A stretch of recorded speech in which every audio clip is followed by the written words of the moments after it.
Paumanhin!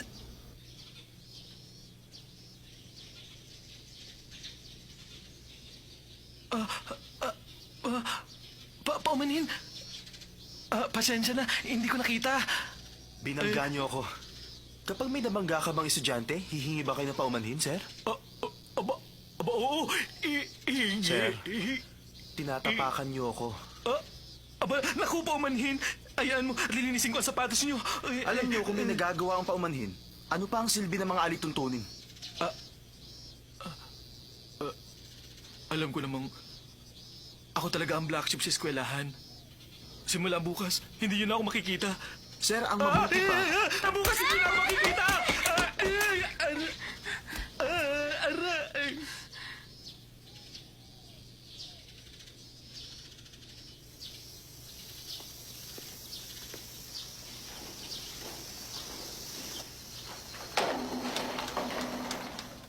Sir, wala lang kayo sa inyong sarili. Baka naman may sakit yung tao. Mataas yung lagnat. Masyadong nervyoso.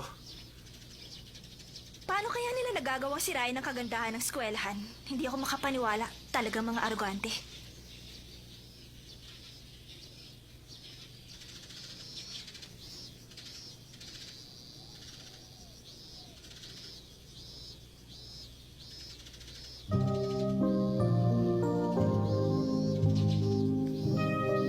Ray, anong ginagawa mo? Kain na!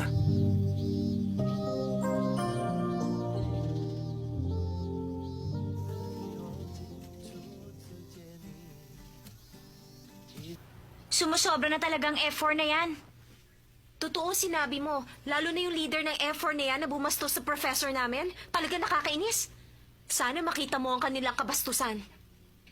Gusto ko talagang makita ang mga F4 na yan. Xiaoyu, tumigil ka nga dyan. Ano ba? Mas marami pa nga ang halangang kaluluwa kaysa sa kanila. Oo na, sabihin na natin gano'n na nga. Pero sa school namin, parang bilangguan, impyerno. Dahil pinamumunuan ng 4 na pamilya, tinuturuan para pumalit sa kanilang posisyon. At upang magawa ang anumang gusto nilang gawin. At walang pwedeng makapigil sa kanila. Tigilan na nga natin ang usapang ito. Magkwento ka pa. Sige na naman, Shanchay. Ayoko na. Sige na.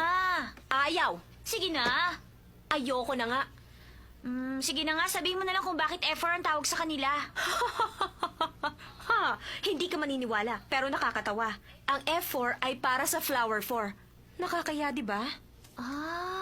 Ibig sabihin, 4 silang mga gwapong bulaklak. At mga milyonaryo. Nahihibang ka na ba? Makinig ka. Mga gwapo nga silang 4 pero walang laman ng utak. Wala silang alam gawin kundi mang-ape. Wala silang pagtingin sa kapwa. Kaya naman Piggy 4 ang tawag ko sa kanila. Talaga bang gano'n na sila kasamang tao?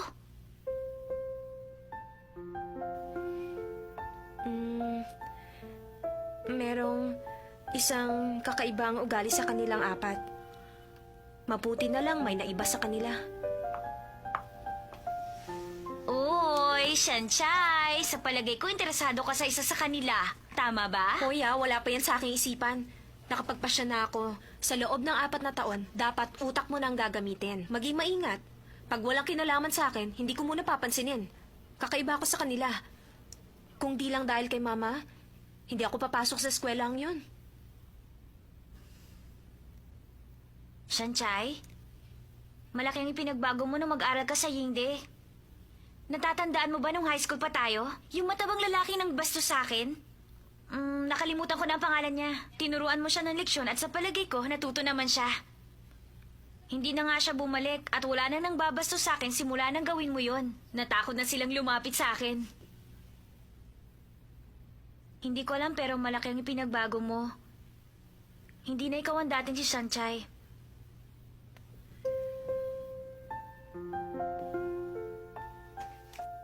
Kung alam mo lang, kinamumuhian ko rin ang aking sarili. Nagtatago sa anino ng karuwagan at nagpapanggap araw-araw ni hindi ko nagawang tulungan si Ashu. Sumusunod lamang ako sa agos ng panahon. Hinahayaang lumipas ang panahon. Hindi ako dapat magkaganon.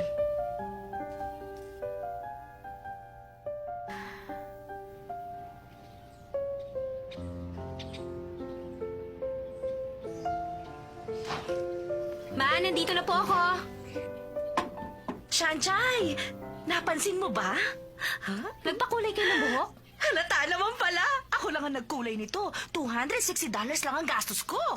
Para kayong foreigner. Aba, mabuti naman. Pero mas mabuti kung foreigner ang magiging boyfriend mo. May kakilala ka ba sa school ninyo, anak? Ma, pumapasok ako hindi para maghanap ng lalaki. Hindi mga lalaki. Pag-aaral, oo. Dapat nang mag-aral kang mabuti. Pero napakamahal lang yung tuition fee. Dapat may makilala kang mayaman para hindi naman nakakahiya. Ma, lagi na lang kayong ganyan. Mahirap lang po tayo, pero ang gusto nyo, ipasok ako sa exclusive school. Dad, nandyan na naman kayo. Oras na ng pagkain. Hayaan mo na siya. Mas mabuti pa sanang nasa normal college na lang ako kesa sa Yingti. May mga topak ang mga tao doon. Hindi sila nag-aaral. Lagi na lang nasa isip Louis Vuitton, Prada, Chanel. Eh tayo, kukonti lang naman ang pera natin. Hindi ako bagay sa kanila, no? Ma, pwede bang tumigil na ako sa pag-aaral para wala ka nang binabayaran tuition fee? Nahihibang ka ba? Para sa magandang kinabukasan mo ang iniisip ko. Gusto kong maging mayaman ka pagdating ng panahon. Makasama mo kami na tinitingala sa lipunan.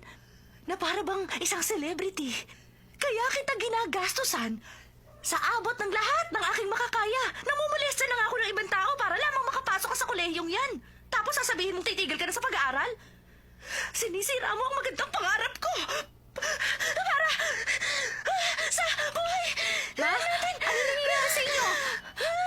Dad, ang gamot! Pangarap. Honey! Ano nangyayari sa'yo? Ito, Inel. Okay ka na ba? Ha? Ano na? Gusto mong sirain ang magandang kinabukasan.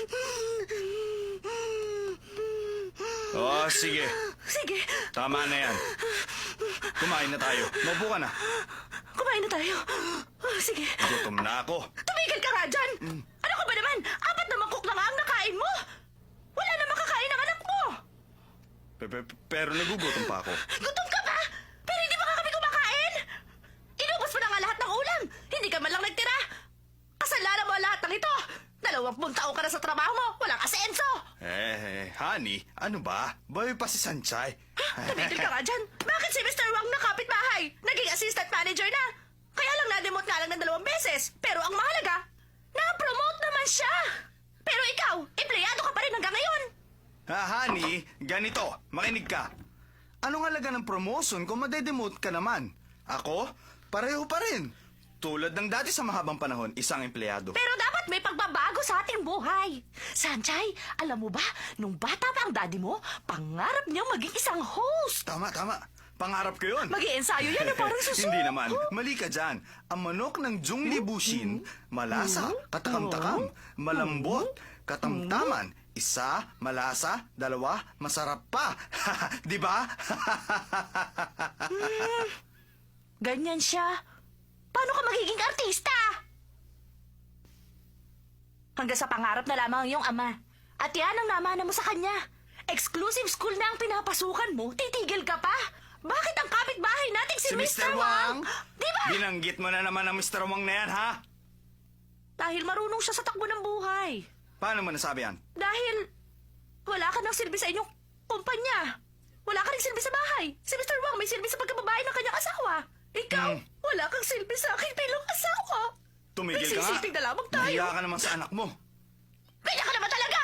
Aminin mo, wala ka ng silbi! Ginagawa ko naman ang tungkulin ko bilang isang ama. Anong tungkulin? Wala ka ng silbi! Ito ang tandaan mo. Maliit ang lahat ng parte ng katawan mo, pero napakalaki ng bunganga mo. Dakdakan ng dakdak maghapon. Pwede po ba? Tama na ang awayan. Di na ako titigil sa pag-aaral. Oh, Talaga? narinig mo Ayun ba? na pala. Mag-aaral na siya. Wala na tayong dapat magtalunan pa. Ang totoo Ikaw, masyado naman, kang may silbi mainit ka ang pa rin ulo. bilang asawa. Masyado ka nagpapadala sa Oo mga nga, damdamin mo. Pasensya ka na. O sige, kumain ka na. Pero alam mo, Yan. napakaganda mo pa rin.